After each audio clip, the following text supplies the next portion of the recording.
അതെ, Manchester city ഇംഗ്ലണ്ടിന്റെ നെറുകയിൽ പ്രീമിയർ ലീഗ് കിരീടം മാഞ്ചസ്റ്റർ സിറ്റി ഏറെക്കുറെ ഉറപ്പിച്ചു. ആർസണലിന്റെ തലയിൽ ചുറ്റിക കൊണ്ട് ആണിയടിച്ച അവസ്ഥയാണ് ഇപ്പോൾ ഉള്ളത്. മാഞ്ചസ്റ്റർ സിറ്റി 37 മത്സരങ്ങളിൽ 27 വിജയം, 7 ഡ്രോ, 3 തോൽവിയുമായി 88 പോയിന്റുമായി ഒന്നാം സ്ഥാനത്ത് നിൽക്കുന്നു. തൊട്ടുപുറവിൽ ആർസണൽ 37 കളികളിൽ 27 വിന്നും 5 ഡ്രോയും 5 തോൽവിയുമായി 86 പോയിന്റുമായി രണ്ടാം സ്ഥാനത്ത് നിൽക്കുന്നു. എന്ത് പറയാനല്ലേ, ആർസണലിനെ കൊതിപ്പിച്ച് കടന്നു കളഞ്ഞു എന്ന് തന്നെ പറയാം പ്രീമിയർ ലീഗ്.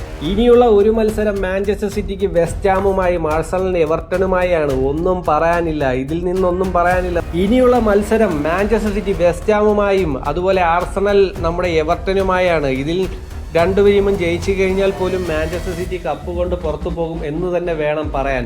എന്താണല്ലേ, പണി കിട്ടിയിരിക്കുകയാണ് ആർസണലിന്. അതെ, ആർസണൽ രണ്ടാം സ്ഥാനത്ത് പോയി. ആർസണലിനെ കൊതിപ്പിച്ച് കടന്നു കളഞ്ഞു പ്രീമിയർ ലീഗ്. മൂന്നാം സ്ഥാനത്താകട്ടെ ലിവർപൂളാണ്. ലിവർപൂളിന് ഒരു ചാൻസും ഇല്ല. അപ്പോൾ മാഞ്ചസ്റ്റർ സിറ്റി തന്നെ കപ്പടിക്കുമെന്ന് ഏറെക്കുറെ ഉറപ്പായിരിക്കുകയാണ്.